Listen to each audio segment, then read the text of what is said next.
Muy buenas tardes tengan todos ustedes. Saludamos y damos la bienvenida a las personas que nos ven remotamente por medio de la Universidad Virtual. Agradecemos su presencia en este evento, la Cátedra Luis Barragán, en su 12ª edición, otoño 2005.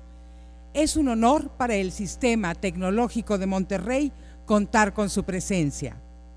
Una vez más, la Cátedra Luis Barragán, en su esfuerzo por difundir la arquitectura, se complace al poder presentar al reconocido arquitecto Pedro Ramírez Vázquez.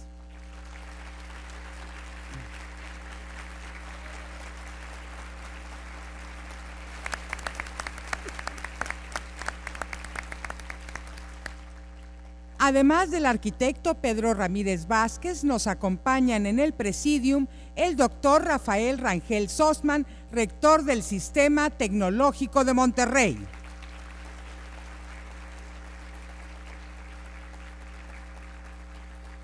Doctor Alberto Bustani Adem, rector de la Zona Metropolitana de Monterrey.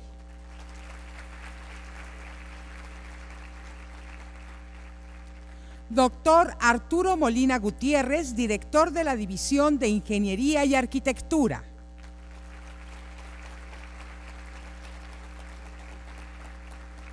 Arquitecto Ramón Vargas Salguero, reconocido crítico de arquitectura y quien impartió nuestro curso previo sobre el pensamiento y obra de Pedro Ramírez Vázquez.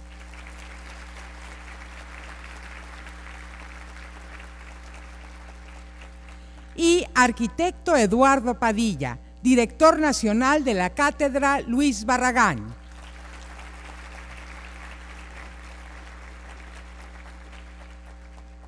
Agradecemos asimismo la presencia de los miembros del Consejo Consultivo. También damos la bienvenida a los campus participantes en Ciudad y Estado de México, Guadalajara, Hermosillo, Toluca, Querétaro y Ciudad de Monterrey.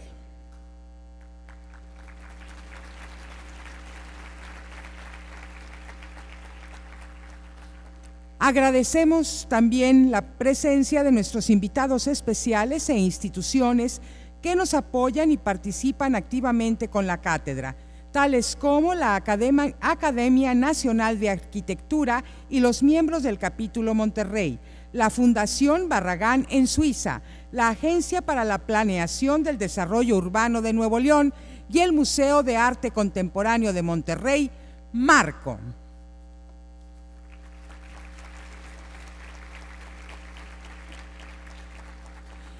Invitamos al doctor Arturo Molina a dirigirnos un mensaje.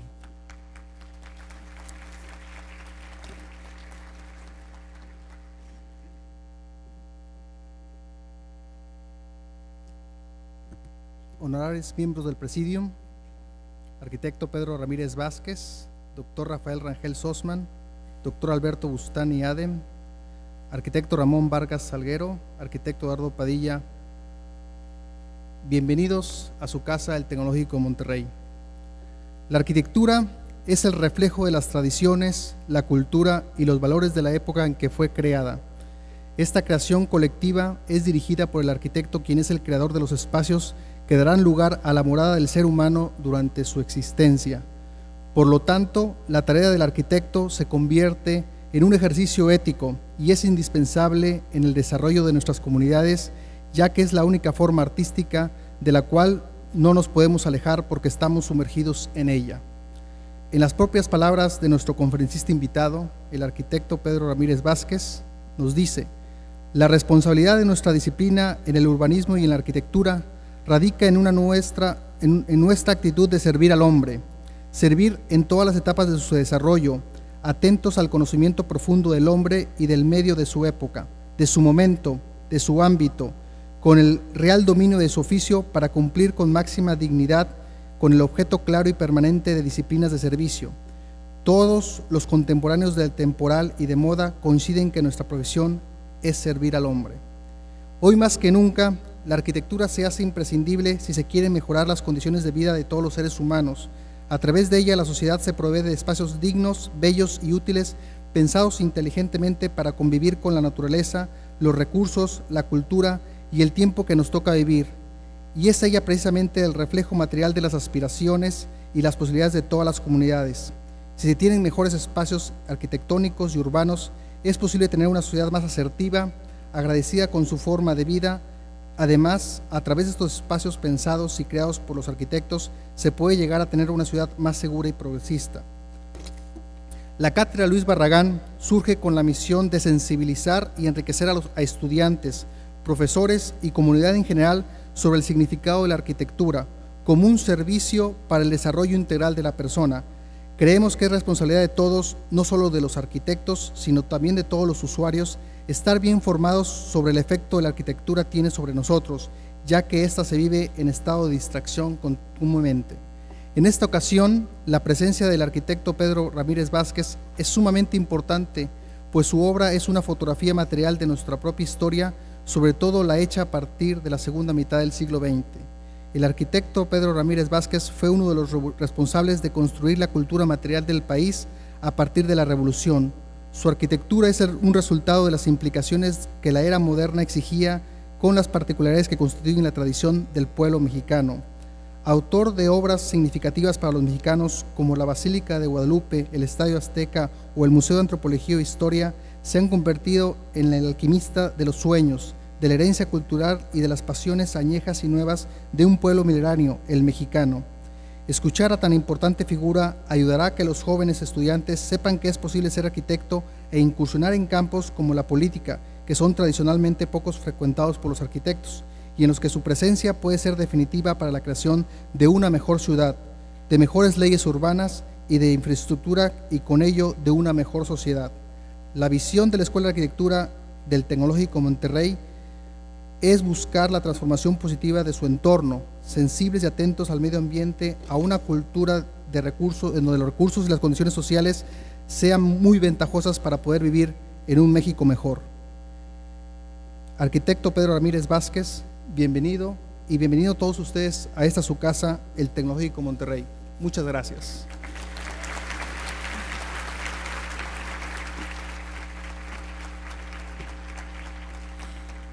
Agradecemos al doctor Molina por sus palabras.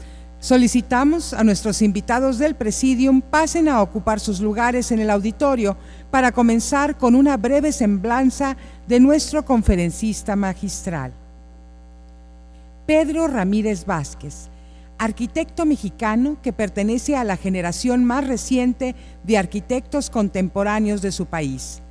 Pedro Ramírez Vázquez comenzó su labor profesional en 1949 en el Comité Federal de Construcción de Escuelas de México y en el patronato del Distrito Federal. En 1953 participó con Álvarez Espinosa, Torres Martínez y Velázquez en el diseño de la Escuela Nacional de Medicina en la Ciudad Universitaria de México, Distrito Federal, para proyectar un año después, junto a Rafael Mijares, la Secretaría de Trabajo y Previsión Social. En este último trabajo destaca el estudio de los aspectos funcionales y circulatorios, así como las potencialidades del sistema de cimentación flotante. A partir de 1955, construyó junto a Félix Candela y Javier Echevarría los conjuntos de mercados, en los que desarrolló una tipología que retomaba elementos de la tradición mexicana. En 1960 acometió las obras de la Galería de Historia en Chapultepec, en colaboración con el escultor José Chávez Morado y el museógrafo Julio Prieto. La trama de este edificio está dispuesta en función del tránsito continuo que ordena la exhibición didáctica, con una rampa helicoidal que rememora la solución del Museo Solomon Guggenheim de Frank Lloyd Wright en Nueva York. Este diseño circular se encuentra también en las trazas del Museo Fronterizo de Ciudad Juárez, realizado en 1962, mientras que en el Museo de Arte Moderno de 1964, el interés se centra en el manejo de los espacios externos como incitación al ingreso. En su obra más relevante, el Museo Nacional de Antropología e Historia, desarrollada en 1964 en el Parque de Chapultepec, Destaca el planteamiento de recorridos acotados que potencia la fluidez y transparencia de los espacios. Tras participar en las tareas del Comité de los Juegos Olímpicos de México, que incluyeron las obras del Estadio Azteca en 1965, llevó a cabo proyectos destacados a nivel internacional como el Museo de las Civilizaciones Negras de Dakar en Senegal 1972, los edificios gubernamentales en Dodoma, Tanzania 1975 o la Embajada de Japón en 1975, en colaboración con Kenzo Tange y Manuel Rosea. También cabe mencionar sus obras para la nueva Basílica de Guadalupe junto a Ben-Hur, García Lascurain, Chávez de la Mora y Schoenhofer en 1976, que señalan la culminación de una trayectoria arquitectónica de gran relevancia en el panorama contemporáneo mexicano. Les recuerdo que al final, si ustedes tienen alguna pregunta, pueden, por favor, entregarla a nuestro personal de apoyo. Y ahora sí, recibamos al arquitecto Pedro Ramírez Vázquez para impartir la conferencia El servicio de un arquitecto en México.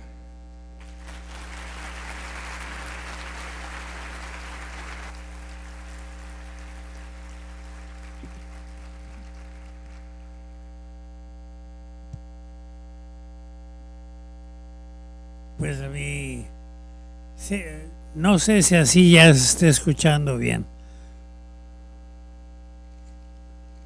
porque ya ahorita ya lo puedo manejar libremente, ¿verdad? Bueno, primero pues mi reconocimiento tanto a esta ejemplar institución de enseñanza que es el Tecnológico de Monterrey, como a la Fundación Luis Barragán. Mi mayor interés es el saber que la mayor parte de quienes están aquí, en forma obvia, les interesa la arquitectura, por ser maestros en esta disciplina, por ser profesionales en ejercicio o por ser estudiantes. No pretendo dar ningún tipo de ponencia sobre uno de los múltiples aspectos que tiene el ejercicio de nuestra profesión. Quisiera, después de alguna explicación breve, que esto sea solamente una conversación con todos ustedes. Por eso me va a interesar muchísimo, me interesa muchísimo el escuchar no solo las opiniones que les hayan surgido al conocer o al enterarse de alguna de mis acciones profesionales, algo que les inquiete de por qué se hizo, cómo se hizo, qué resultados han tenido o pienso yo que han tenido, y también pues todos otros aspectos que ustedes piensen en que una opinión mía pueda serles de utilidad. Quiero fundamentalmente tener una conversación con ustedes.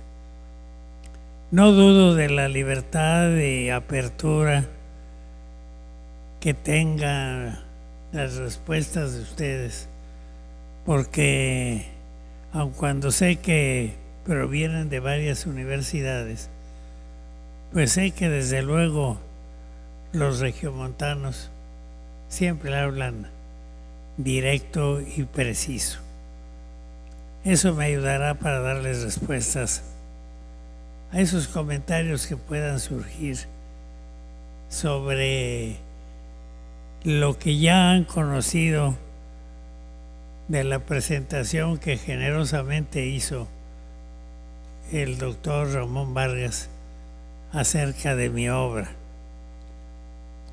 algo que de alguna de esas obras a ustedes les interese conocer algún detalle de por qué se hizo y cómo se hizo, o bien de temas en generales de nuestra disciplina, la arquitectura y el urbanismo.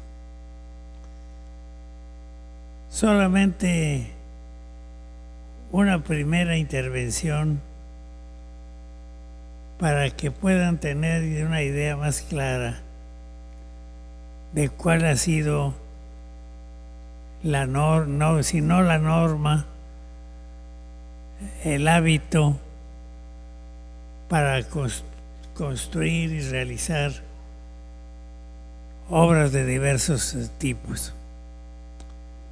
Desde luego, es obvio que conociéndolas, encuentran ustedes que siempre son obras que de alguna manera han sido de servicio muy claro para la educación.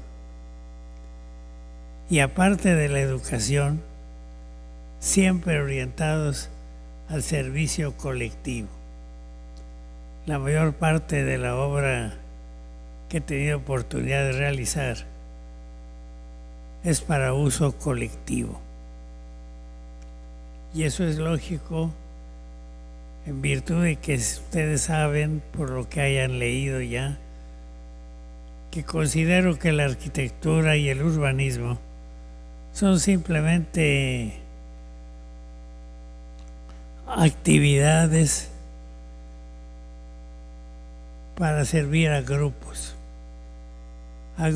con un propósito, lo mismo religioso que de recreación, que de aprendizaje, pero siempre la mayor parte de mi obra ha tenido ese propósito, que es de acuerdo con lo que pienso, y la mayor parte de ustedes lo saben. La arquitectura es una disciplina de servicio. Lo que se hace es para servir a alguien o para servir a muchos, pero fundamentalmente es de uso colectivo. La arquitectura se vive, se habita, se usa. No es solo fotografía. La arquitectura conocida a través de las revistas y de magníficos fotógrafos. Es frecuente que sea más hazaña del fotógrafo que del arquitecto. Por eso es que, aun cuando es bueno conocerlo o recordarlo ahora, las imágenes que van viendo, sin un orden especial, sí son representativas de la actividad que me ha tocado desarrollar. De todas ellas surgen opiniones válidas sobre si eran necesarias o no, por ejemplo, si cumplieron con su objetivo o no y cómo se realizaron. Por eso sí tengo interés en hacer una aclaración clara, por eso esa aclaración de una de ellas. No quiere decir esto que cierre el tema, sino cualquier otra interrogante que tengan sobre ella misma, la atendería de inmediato. Es el Museo Nacional de Antropología. Como toda la arquitectura, la realmente arquitectura no nace con los primeros bocetos ni con los primeros análisis gráficos que se van haciendo. siempre es producto de una serie de circunstancias que son poco conocidas y que hacen que se distorsione un poco ese tipo de arquitectura. Ustedes habrán escuchado o leído alguna vez que el Museo de Antropología se construyó en 19 meses. Eso es cierto. Sí, de cuando pusimos el primer pilote al día de la inauguración, totalmente instalado en sus colecciones y en sus servicios, fueron 19 meses. Pero no se menciona que antes de esos 19 meses se hizo un estudio, un análisis de 3 años. Así trabajaba don Jaime Torres Bodet y el presidente López Mateos. Es una obra que refleja esa extraordinaria generación de gobierno que México tuvo.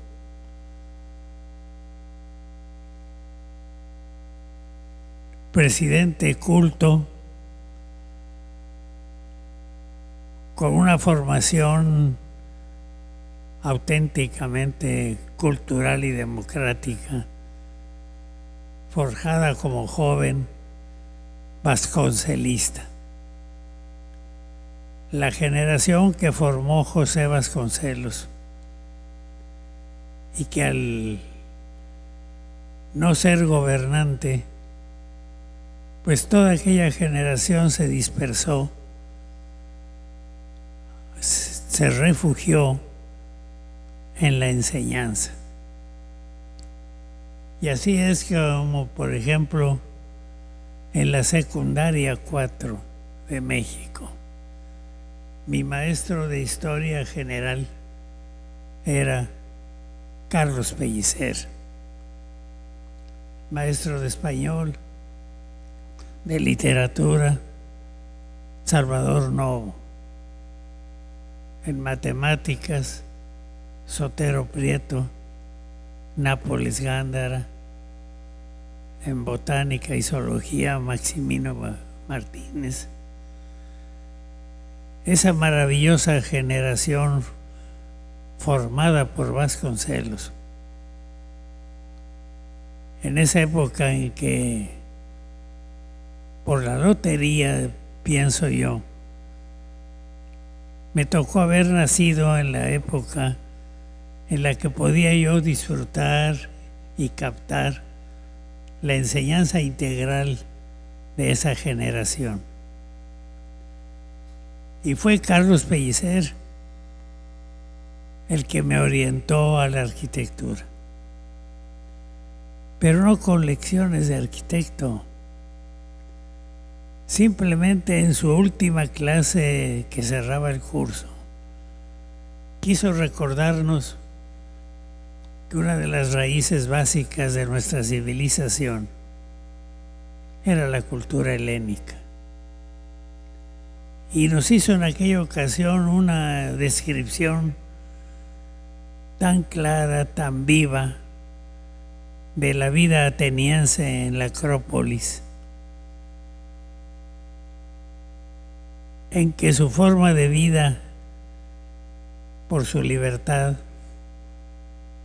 pues fue el principio de la democracia.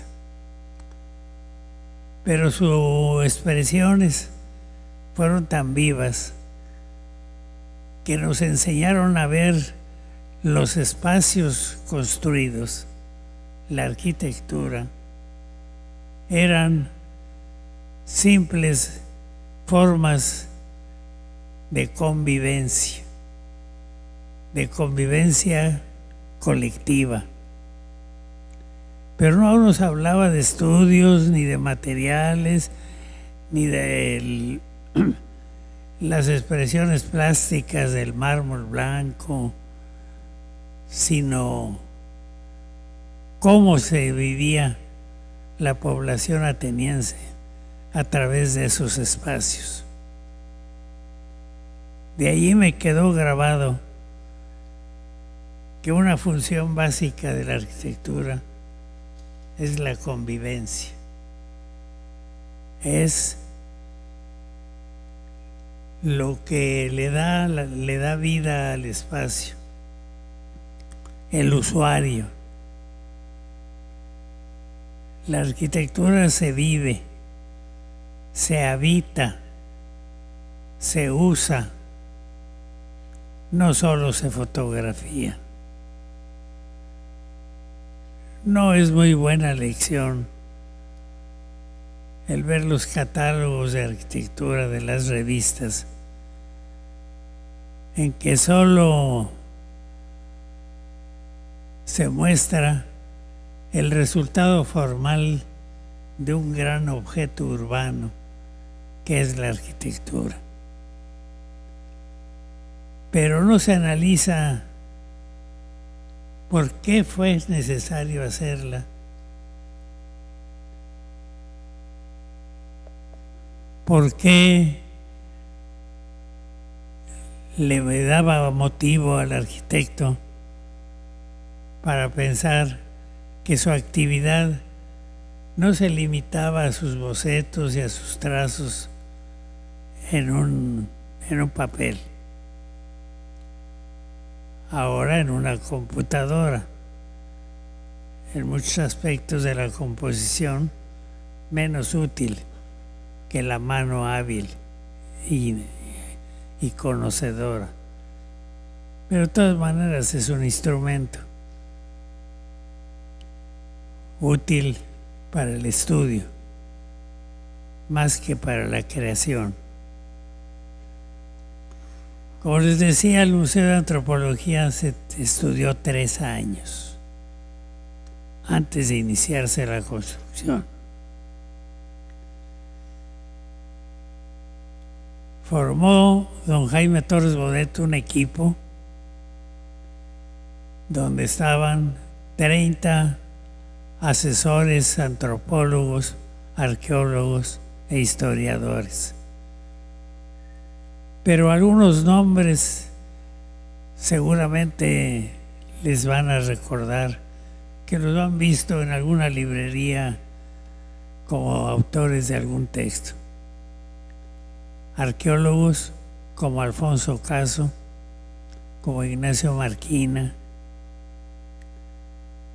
como Piñachán, con Alberto Ruz, historiadores como el padre Garibay, como Miguel León Portilla. Ellos eran los que nos iban informando a los arquitectos de las cualidades e importancia que habían tenido todos los aspectos culturales que dominaban en la concepción del museo.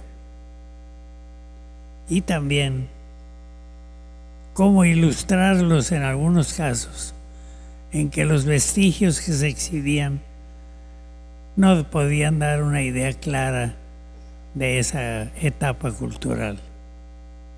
Y ahí el otro equipo, el plástico, el que hacía los bocetos para ilustrar al visitante, el que hacía el panorama general, pues fue otro aspecto de esa generación. Fue Rufino Tamayo, González Camarena, de quien tienen ustedes el frontal de la primera etapa de ese tecnológico. El autor es González Camarena. Leopoldo Méndez, Carlos Mérida,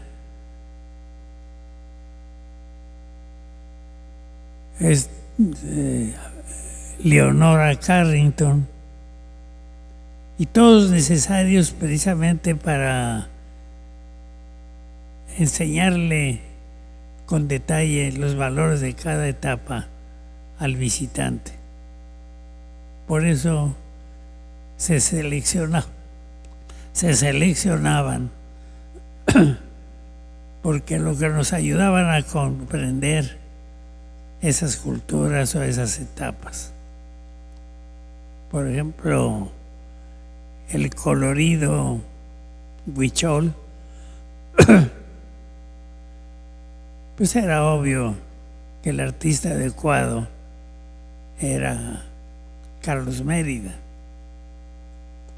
que para mostrar los hábitats otomís a base de jarcia, pues qué mejor que un arquitecto como Matías de Eritz. Mostrar todas las diversidades de las culturas universales en la sala de introducción a la antropología que González Camarena. Y en el vestíbulo, quien mostrara la síntesis del pensamiento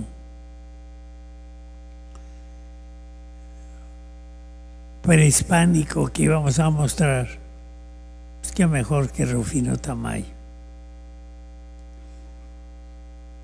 Los menciono a estos artistas plásticos y a aquellos maestros científicos porque son en realidad quienes nos dieron el programa a los arquitectos, en los que nos hicieron entender cuál era el propósito y la trascendencia de esa obra. Y en la realización, el área de gobierno, pues parece ahora como si fuera de otra época o de más lejana o de otro país. Les repito, López Mateos, presidente culto. Torres Bodet, poeta,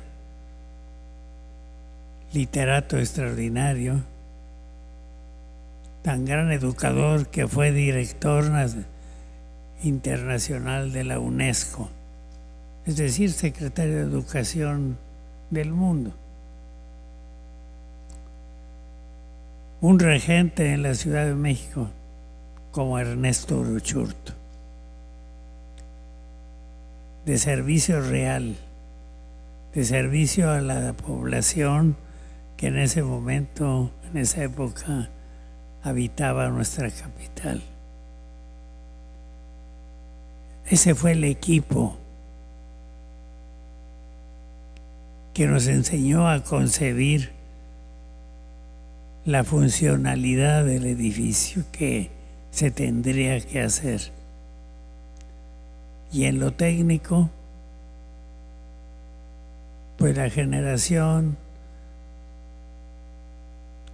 de los ingenieros Félix y Óscar de Buen, de arquitectos como Ricardo Robina, Rafael Mijares y 55 más, porque tuvimos 25 salas que proyectar. Cada sala tenía su responsable arquitecto, su responsable museógrafo, su responsable especialista en iluminación, en clima, en todos los aspectos físicos. Pero eso fueron 3 años en que cada 8 días, cuando el presidente López Mateos estaba en México, asistía a ver cómo seguía la obra. Don Jaime Torres Bodet se reunía con este equipo 1 o 2 veces a la semana.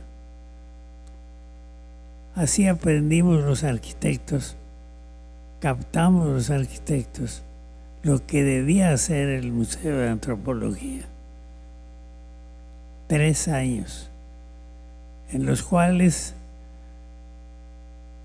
se visitaron 58 museos importantes en el mundo, llevando un análisis, una matriz de qué era recomendable, qué veíamos como acierto y qué veíamos como problema que se debía evitar, en una tarea muy precisa. Ricardo Robina visitaba esos 58 museos, viéndolo solo en su aspecto de institución educativa, su organización, de investigación, de conservación, de restauración. El arquitecto Jorge Campuzano se dedicaba a ver los equipamientos, la cantidad, la calidad, el tipo de control de clima, de aire acondicionado, de seguridad, etc. El ir dimensionando todas esas observaciones para concebir posteriormente los espacios, el arquitecto Rafael Mijares. Ahí me tocaba visitar los mismos 58 museos en su funcionalidad, como eran. Y muchas veces se piensa, bueno, ¿qué era lo que realmente dejó en la realización del museo esas visitas? Les voy a relatar unas cuantas. Al visitar el Museo del Louvre, veíamos que en la quinta sala se encontraba la Gioconda. Llegaba el tour de $2-3 directamente a la sala 5 donde estaba la Gioconda. Para ello cruzaban e interrumpían al público de las otras 4 salas. Veían precipitadamente la Gioconda, la retrataban y salían otra vez interrumpiendo las 4 salas. Y el auténtico conocedor interesado que visitaba el museo, pues el primer día visitaba 7 salas y cuando quería regresar a la 8ª, pues volvía a atravesar las otras 7 interrumpiendo a todo mundo. Y esto no debe hacerse. Y de ahí ustedes lo ven reflejado en el Museo de Antropología. Se puede llegar directamente a la sala de interés sin cruzar y interrumpir en las otras. Se puede visitar una por una, en forma aislada, o si se quiere un circuito continuo también hacerlo, pero requiere más tiempo. Eso lo aprendimos en el Louvre. En el Vaticano, la sala larga, obviamente no la Sixtina, es una zona longitudinal, muy extensa. Y cada sala se comunica con una puerta al centro que hace que desde que se entre a la primera se tenga el impacto de todo lo que voy a tener que ver.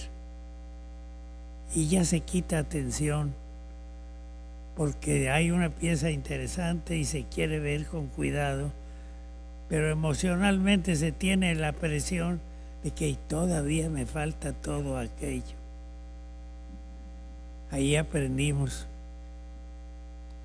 que cada sala, en cada uno de sus ambientes, se vaya viendo por partes de acuerdo con el guión, sin sentir la presión de todo lo que me falta ver.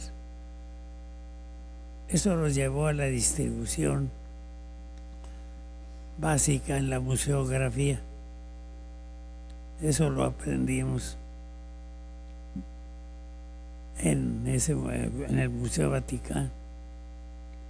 En el Museo Pitti, las Galerías Pitti de Florencia, que tenían entonces tal profusión de cuadros valiosos que exhibir, que los tenían desde el zócalo hasta el plafón, en salas muy altas, que obligaban a alquilar prismáticos para poder ver las pinturas que estaban arriba. Y así sala por sala. En la tercera estaba uno agobiado. Y estaba yo tan agobiado ya que le dije a mi señora, que siempre me acompañó, ya vámonos. Y como respuesta clásica de señora exigente, me dijo, ¿cómo que ya vámonos si a eso vienes? En tal sala, 4 o 5 después de esta, hay otra pintura de Botticelli. Sabía que me agradaba Botticelli. Le dije, mira, cuando esté Botticelli pintando, yo ya me voy. ¿Pero por qué? Me di cuenta que era el agobio de la visita del museo. No había habido una sola ventana, no había habido un solo espacio para comentar, para seguir viendo con interés tanta riqueza artística. Ahí aprendimos a que las salas deben aislarse y el contenido debe dosificarse. Tratar lo básico, pero no tratar de agobiar con demasiados ejemplos. Así fueron muchas de las enseñanzas. Se acababa de inaugurar entonces en EUR, en Roma, el Museo Etnológico. Empezaba entonces el uso del acero inoxidable y de los acrílicos. Obviamente abundaban las soluciones extraordinariamente diseñadas, diseño italiano de la época, en donde estaba el contenido del museo. Eran tan impresionantes esos diseños de vitrinas que me fui tomando bocetos de cada una. Y como en la quinta sala que seguía yo haciendo mis dibujitos, me dijo mi señora, ¿te interesan mucho estas vitrinas, verdad? Sí, le dije, mira qué calidad de diseño tiene el uso de estos materiales. Y me hizo una pregunta sangrienta. Me dijo, sí, ¿y qué tenían adentro? Y me quedé pensando, tiene toda la razón. El diseño de la vitrina absorbió todo mi interés. Lo que hice fue destruir mis dibujitos y llegar a la conclusión de que la mejor vitrina es la que no cuenta, es la que no se ve, Lo importante es proteger el contenido. Y así fue detalle por detalle para lo que sirvió esa matriz de estudio y esa visita de 58 museos. Todo eso se llevó 3 años. El momento en que ya la capacidad económica del gobierno lo permitía, preguntó don Jaime Torres Bodet al presidente: bueno, ¿ya nos autoriza usted a construirlo? Estaba totalmente convencido porque toda esa investigación la había vivido, la había conocido cada 8 días. Y no solo él, Torres Bodet, Ortiz Mena, secretario de Hacienda, y el jefe de gobierno del DF. Así se generó esa obra. Por lo tanto, ya fue fácil subir el switch y empezar a trabajar y terminarlo en 19 meses. Pero sé que es bonito relatarlo, pero también estoy consciente que esa formación de esa calidad de equipos y de esa calidad de gobierno no es frecuente. Pero si no lo llega a ver en el gobierno, sí es responsabilidad del arquitecto profundizar a ese grado y armar equipos de consulta como los que se hicieron entonces. Ya de ahí se derivó todo lo demás. La ubicación, allí no había árboles, ese terreno enorme era el club de tenis y de frontón del sindicato de la Secretaría de Transporte. De manera que no hubo que sacrificar área verde. El acceso no se ubicó como hubiera parecido importante para un arquitecto hacerlo sobre la Avenida Reforma, para que se vea la fachada, la gran importancia. Pero eso hubiera limitado, inhabilitado la vialidad fundamental de la ciudad, que es el Paseo de la Reforma.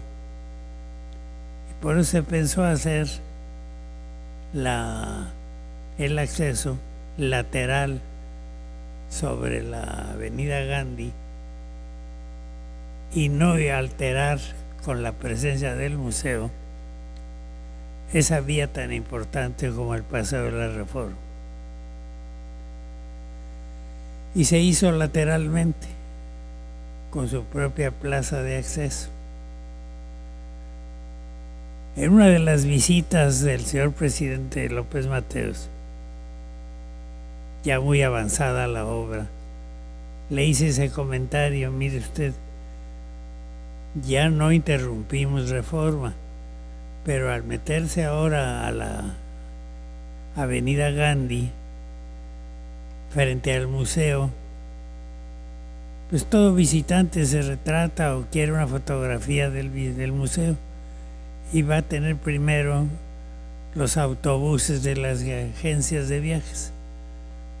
Lo adecuado sería que ese tramo de la Avenida Gandhi la hiciéramos por abajo, hiciéramos el paso vial por abajo y dejar libre el acceso.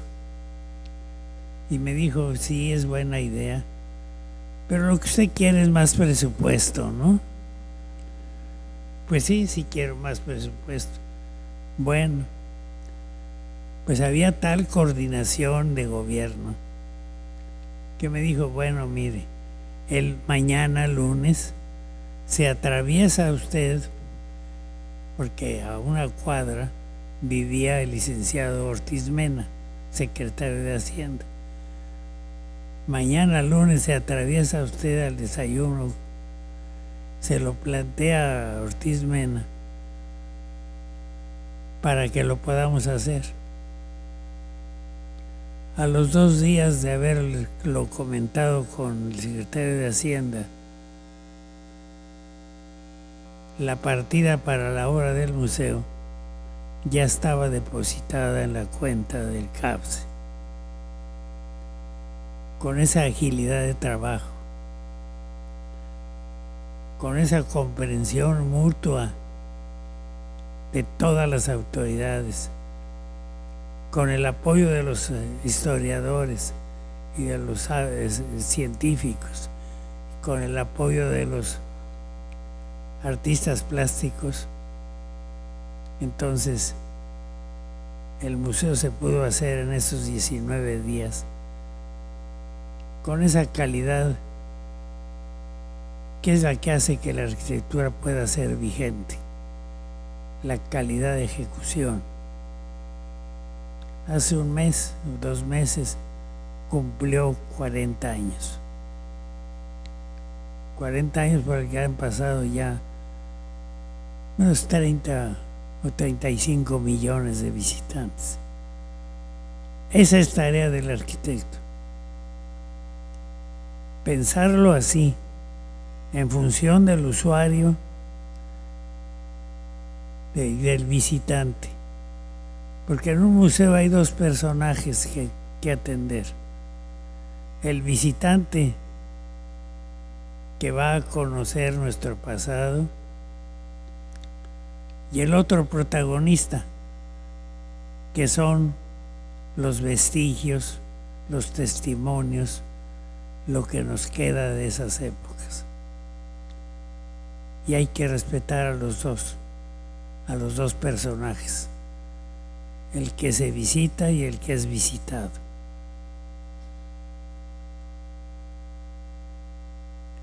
Ese ejemplo, en escalas diferentes, en tiempos distintos, pero han sido la lección más clara que he tratado de seguir en mi ejercicio profesional. Esta obra es la que me da la posibilidad de esa expresión de cómo se confunden 3 generaciones de técnicos, de historiadores, de sabios y de gobierno.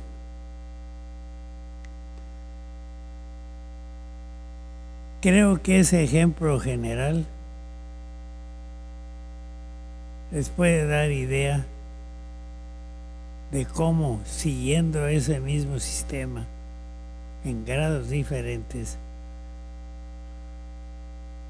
me dieron la oportunidad de trabajar con esa curiosidad al máximo en muchas de esas obras que han visto en las imágenes. Esa era la introducción que quería yo, por ser la obra que más fácilmente se ejemplifica, y sé que si no la han conocido directamente, cuando lo hagan, lo van a identificar de cómo cada espacio tenía un trabajo anterior de una gran amplitud. Ahora, después de esta descripción que he hecho de todo lo demás que ustedes conozcan o que ahora les inquiete hacer, pues ya me interesa entrar en la conversación que les ofrecí y que les pido. Sería más fácil si hubiera más luz para verlos para no ser escenografía de un acto, sino ámbito de verdadera conversación y vernos de frente y platicar. Quisiera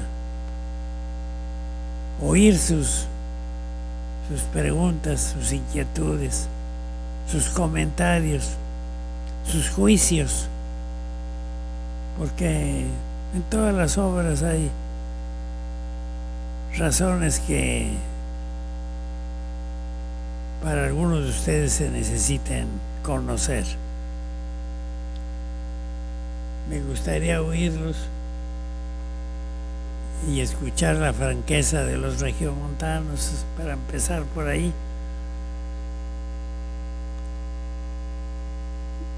No sé si haya algún micrófono portátil.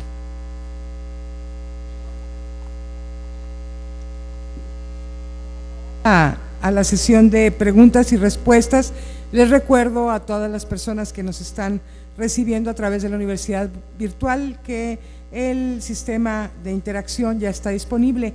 Tengo preguntas escritas, arquitecto, aquí, y si quiere después pasamos a alguna pregunta de la sala. Para empezar con las preguntas que han estado entregando a nuestras chicas. Dice, arquitecto, ¿cómo fue que surgió la idea de hacerse un techo sostenido por una sola columna en el Museo Nacional de Antropología? Es una pregunta frecuente. Yo a veces en mis respuestas, por ser claro y ser directo, a veces se pueden sentir como descolón, como mala respuesta. Si alguien una vez me preguntaba, oye, ¿cómo se te ocurrió el paraguas? Le dije, mira, no soy ocurrente, no se me ocurrió, me resultó. ¿Y cómo me resultó? Pues porque 25 salas de museo van a tener que visitarse libremente, como les explicaba. Nos da un gran espacio central que, como gran patio, es normal, es frecuente, no solo en la arquitectura mediterránea que heredamos, sino la arqueológica, que también existía, el gran espacio de uso colectivo. No digamos el de Teotihuacán, pero en Uxmal, en todas partes lo hay. La solución es un gran patio, para que los grupos visitantes se manejen libremente, sin perder su idea de grupo, pero que no se nos agobie el espacio y parezca entrada de aeropuerto. Ese espacio se necesita que mantener una gran libertad de tránsito de grupos importantes, que cada uno va por su parte. El patio va a funcionar, pero en época de lluvias vamos a tener que ir pegados a la pared para no mojarnos, y se rompe esa libertad de movimientos que queremos tener. Y en un razonamiento infantil, si cuando llueve me pongo un paraguas, me protejo de un paraguas, vamos a proteger este espacio con un paraguas que resulta muy grande. Bueno, sí, el espacio es muy grande, pero además que se siga viendo ese espacio protegido nos permita seguir viendo el bosque y seguir viendo el cielo. Por lo tanto, la cubierta de ese espacio hay que elevarla para que sigamos viendo el cielo y sigamos viendo el parque. Todas las salas tienen siempre un gran ventanal hacia el jardín, en donde a veces continúa la exposición. Eso era parte del aprendizaje de la visita de la Galería Pitti. Que la gente al entrar al museo, al visitarlo, no se sienta capturado por un edificio. El mismo Louvre, el Museo del Hombre en París, cualquier vieja construcción de la arquitectura antigua que tiene su puerta, su entrada, el Prado, el visitante entra y ya está capturado por el museo, ya está encerrado en el museo. Eso no pasa en antropología, porque en cada sala tenemos siempre vistas y salidas al jardín. Y en el gran espacio central tenemos la vista del cielo, porque el techo se levanta como paloma para dejar ver el cielo arriba de las galerías de las salas. Se sigue viendo libre. El que iba a Chapultepec a gozar un día de abierto y de campo, no se va a tropezar con el museo para verse encerrado. Se tropieza con el museo el que iba de día de campo y fácilmente percibe la facilidad de entrar. Toda la fachada es abierta abajo, totalmente encristalada, para que no haya nada que limite al visitante, que lo cohíba para entrar, puesto que las taquillas y los servicios están adentro. Entonces el paseante puede entrar libremente. Ahora, en época de asaltos, ya también dentro de esa libertad hay las cabinitas de control, pero sigue siendo abierto y libre. Al hacer la cubierta en esa forma, para dejar la vista del cielo, estamos en una zona boscosa. En otoño va a haber mucha hojarasca. Vienen las lluvias, la bajada en mantenimiento burocrático va a estar tapada. Y entonces tendría yo que captar allí una cantidad de agua para la cual no está calculada la cubierta. Hay que dejarle caída libre. Entonces, al centro se abre la estructura, se deja pasar y cae el agua. Y si por ahí va a caer agua en época de lluvias, pues vamos a acostumbrarlos a que eso va a seguir pasando. Y aprovechamos así el mantener allí un recuerdo del ambiente exterior de la construcción prehispánica. Vamos a volverlo fuente, ya que en la parte de abajo, para la cimentación de la columna que tiene la cubierta, pues es un cubo enorme que es una cisterna, pero que a la vez es la raíz en que se apoya ese dado para la cubierta. Es un árbol, la columna, el fuste, y abajo ese dado de concreto pesa lo mismo que pesa toda la cubierta y está equilibrado. Entonces, en realidad es igual que un árbol: la fronda, el tronco y las raíces. Constructivamente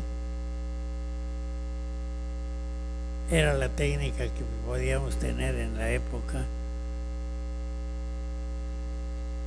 Se construyó con unas impresionantes armaduras de acero. Seguramente en la tecnología actual del acero y de las armaduras, esa misma solución se podría hacer más ligera en peso y en costo. Pero estamos en 64, hace 40 años. Así se hizo el paraguas del museo. De todos esos análisis, así nos resultó el museo.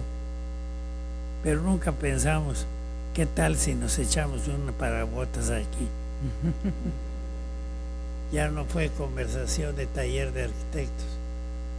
Y digo, a ver qué se te ocurre. No se nos ocurrió, nos resultó. Gracias, arquitecto. Si alguien tuviera una pregunta de aquí del auditorio Luis Elizondo, por favor de levantar la mano. Acá, si tuviéramos el micrófono, chicas, para acá la parte de abajo, o la repetimos para... Si nos puede platicar sobre el Tlaloc, arquitecto. Sí. Sobre la traída del Tlaloc. Sí, la traída del Tlaloc. La traída del Tlaloc. Bueno, resultó de dos propuestas surgidas de ese gran comité de apoyo del programa. El museo va a ser muy visitado, pero queremos que el museo salga a la calle, que ostensiblemente en forma exterior haya un gran vestigio arqueológico que ya, digamos, anuncie o bien incite al visitante a ir a entrar al museo.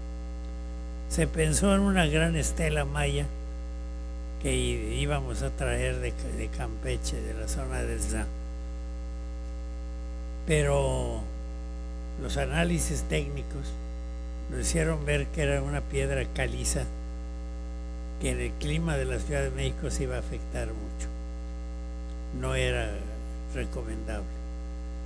Había que buscar alguna gran pieza que fuera precisamente del ámbito de clima de la Ciudad de México.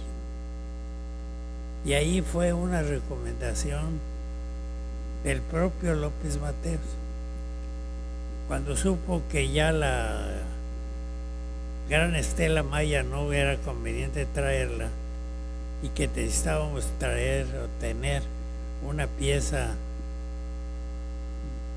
si no basáltica, sí de la misma textura y de densidad de la cantera del área náhuatl, y nos dijo, bueno, en mi época de excursionista vi hay un gran monolito interminado, que no está terminado, cerca de Chapingo, en la población de Coatlincha. Lo comenté con Alfonso Caso y con Ricardo Robina. Fuimos y el cálculo inicial, cálculo de arquitecto, esto ha de pesar como 40 toneladas y ya es mucho y no lo vamos a poder llevar. La realidad es que al hacer el análisis, los ingenieros nos dijeron, no, esto pesa 60 mínimo, pero está enterrado y todavía tiene abajo un espolón. Traerlo va a ser muy difícil, se necesitan plataformas especiales, etcétera, todo el problema. Al conocerlo en una de esas reuniones, todos los historiadores y especialistas nos dijeron que sí era representativo y muy importante y simbólico traerlo, no como dios o diosa del agua, sino como pues un vestigio teotihuacano que por alguna razón no se terminó, pero va a tener un valor arqueológico. Y así lo organizamos para traerlo.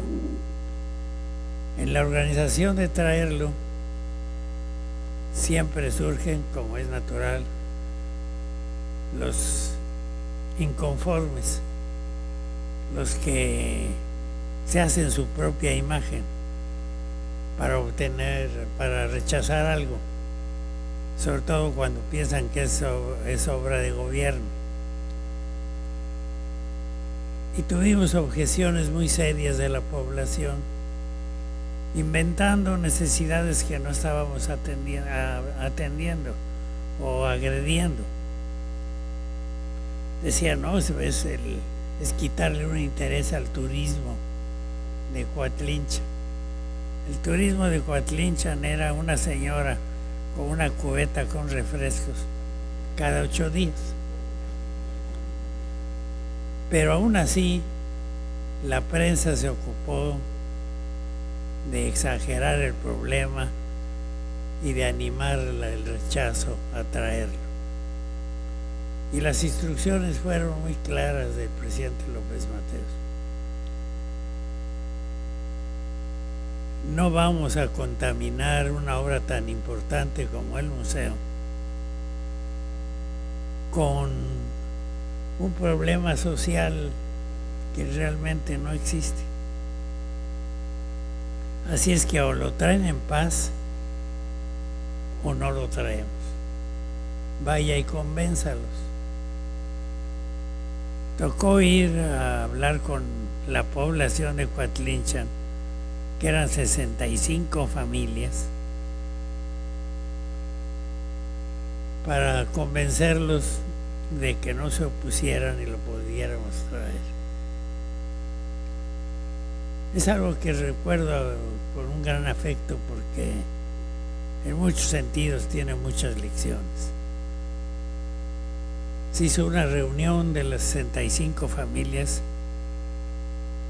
presidida por un maestro rural, don Plácido, a quien todos respetaban, porque había sido maestro de todos. Y me dice, bueno, a ver, explícanos por qué se lo quieren llevar. Le hice una explicación pues del valor que tenía como vestigio importante de la gran cultura náhuatl, de la cual todos ellos eran descendientes, y el gran valor que tenía eso, que lo conociera toda la población de México y de los turistas extranjeros que vinieran.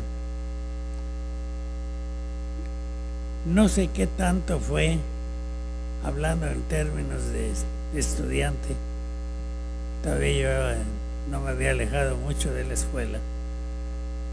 No sé qué tanto dije en mi rollo, que se hizo un gran silencio. Terminé en la total ignorancia de qué respuesta iba a tener. Y entonces el maestro Plácido me dice, en esa construcción náhuatl tan interesante, creo que estás en razón, me dijo. Y volteando a dirigirse a la población le dijo, miren, la piedra, así le decían al tralo, es como el pasto de la laguna, el pasto de la orilla y el pasto del centro de la laguna es pasto de la misma laguna. Me quedé extrañado y la respuesta de quien era líder me dijo, te lo puedes llevar. En náhuatl, en la construcción a base de parábola semejante al hebreo, lo que él les dijo todo es México. El pasto de la orilla y el pasto del centro es pasto de la misma laguna. Así es que traer el Tlaloc no fue problema técnico, fue problema social y de descubrir el gran sentido de respeto que le tiene la población náhuatl a sus vestigios. Así fue como vino el Tlaloc. Gracias, arquitecto. Creo que tenemos oportunidad de una pregunta o dos más. Dice esta pregunta: ¿qué es lo que principalmente hace falta en las ciudades de México en este momento? ¿Qué es lo que principalmente hace falta en las ciudades de México en este momento desde el punto de vista arquitectónico? ¿Qué nos falta? Sí. Bueno, el problema no es de este momento. Es un problema secular. Es el centralismo. El centralismo que nos trae, pues, consecuencias desde la época prehispánica. El centro de poder, el centro económico. Viene el virreinato y sigue siendo el mismo problema del centralismo, de la concentración, que sigue creciendo porque a través de las distintas formas de gobierno todo el atractivo y toda la economía y toda la cultura y toda la salud se concentran en las posibilidades en un lugar. Y así se va creciendo el centralismo. Pero no el centralismo nacional nada más, sino también el centralismo regional. Porque las gentes no cambian de su hábitat natural en el que han nacido y han surgido sus generaciones, simplemente por gusto o porque ya no les gusta el lugar en que viven. No. Buscan la salida porque buscan mayor salario, mayor ingreso, mejor educación para sus hijos, mejor salud. Y en donde eso se da es en la ciudad grande más cercana. Es el centralismo nacional o regional el que crea o propicia estos grandes crecimientos. Como el gran acicate, el gran atractivo ha sido la capital de la República, pues hace que ahora ya hay muchas universidades fuera, pero antes había solo una preparatoria. Se llamaba la Escuela Nacional Preparatoria, la que estaba en San Ildefonso, donde tuve la fortuna de estudiar. Pero era una Escuela Nacional Preparatoria. Así eran todos los atractivos. Así se produjo y se sigue produciendo por causa del centralismo las grandes concentraciones que también se dan en Monterrey. También tiene su centralismo regional y también atrae a las gentes de alrededor. Y se resuelve un problema y se crea otro más grande. En la Ciudad de México, cuando trajimos el agua, trajimos como habitante, no como técnico responsable, el agua de Lerma,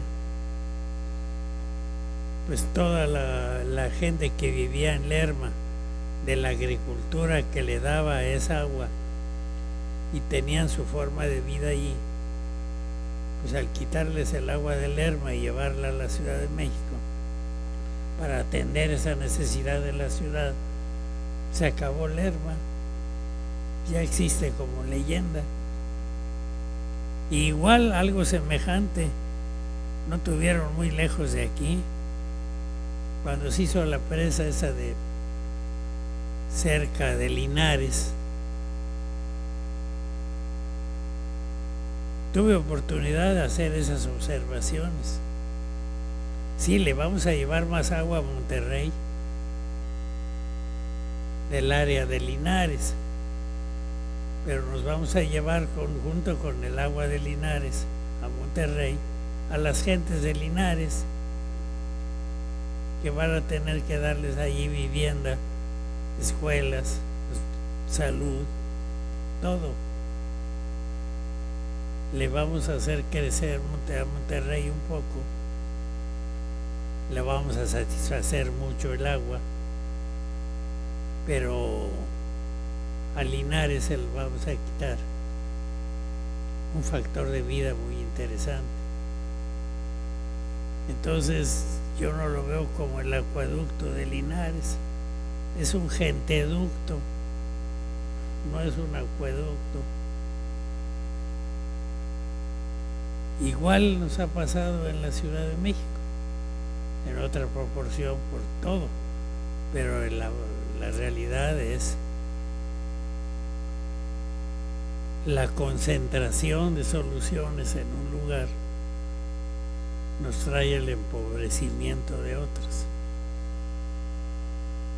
A una pregunta clásica de reportero que en una ocasión me decían, que es frecuente que algunos reporteros pretendan que en una respuesta de banqueta les dé uno la concentración de todo un curso profesional.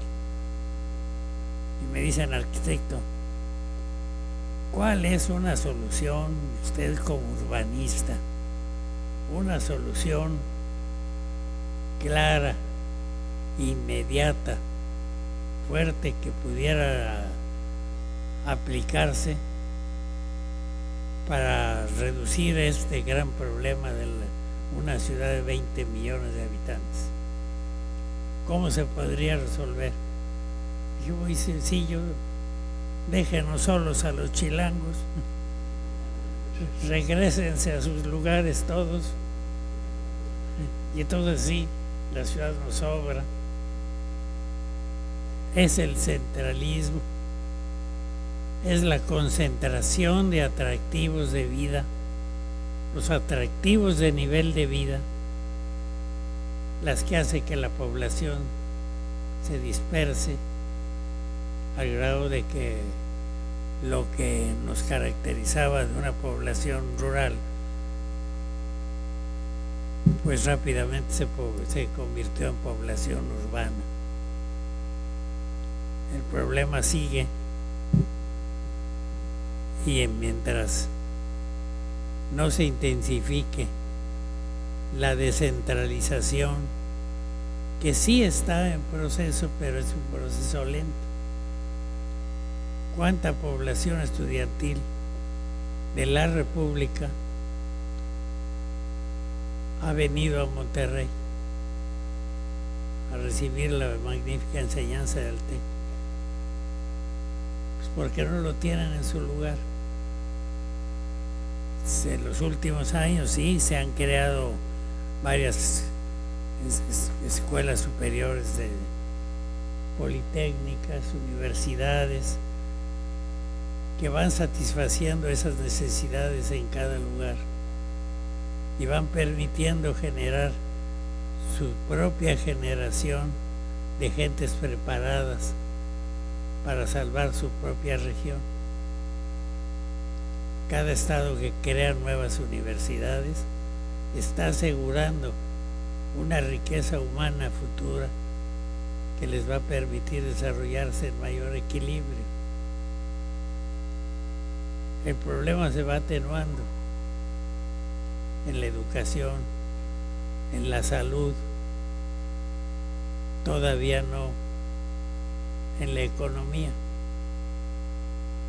en la posibilidad de empleo.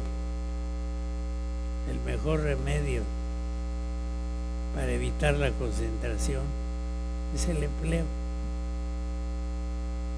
Y ya pues, son reflexiones que se hacen cuando se es estudiante, reflexiones en que se insiste cuando es uno maestro, y situaciones en las que, de acuerdo con nuestro pasado histórico, que sigue vigente, pues nos tenemos que resignar. Estamos en ese proceso de desarrollo del país. En la medida que se supere, se atenuarán esos graves problemas. Y ya es un tema inacabable, pero me gusta que lo hayan tocado. Muchas gracias, arquitecto. Quisiera solicitar al arquitecto Ramón Vargas Salguero su presencia en el presidium y a la arquitecta Lucía Elizondo, coordinadora de la Cátedra Luis Barragán en el Campus Monterrey. Le quisiera pedir que entregue a nombre de todos nosotros y de la Cátedra Luis Barragán un reconocimiento a nuestro conferencista magistral de esta tarde, al arquitecto Pedro Ramírez Vázquez.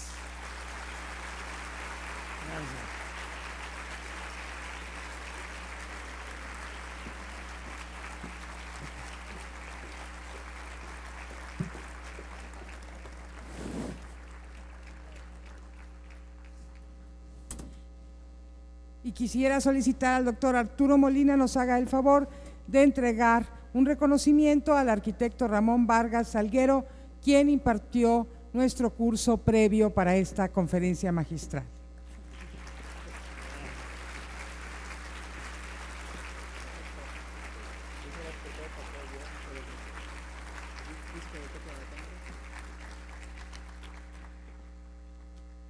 Muchas gracias, arquitecto Pedro Ramírez Vázquez. Muchas gracias, arquitecto Ramón Vargas, por su entrega a esta cátedra Luis Barragán. Quisiéramos recordarles que hoy a las 19 horas en el Museo de Arte Contemporáneo, en Marco, se realizará la premiación del concurso Rincones del TEC y el Encuentro con la Ciudad, evento de entrada libre, en el que un panel de especialistas intercambiarán ideas sobre el tema arquitectura, poder y sociedad. Muchas gracias a nuestros invitados de este día. Que pasen ustedes muy buenas tardes.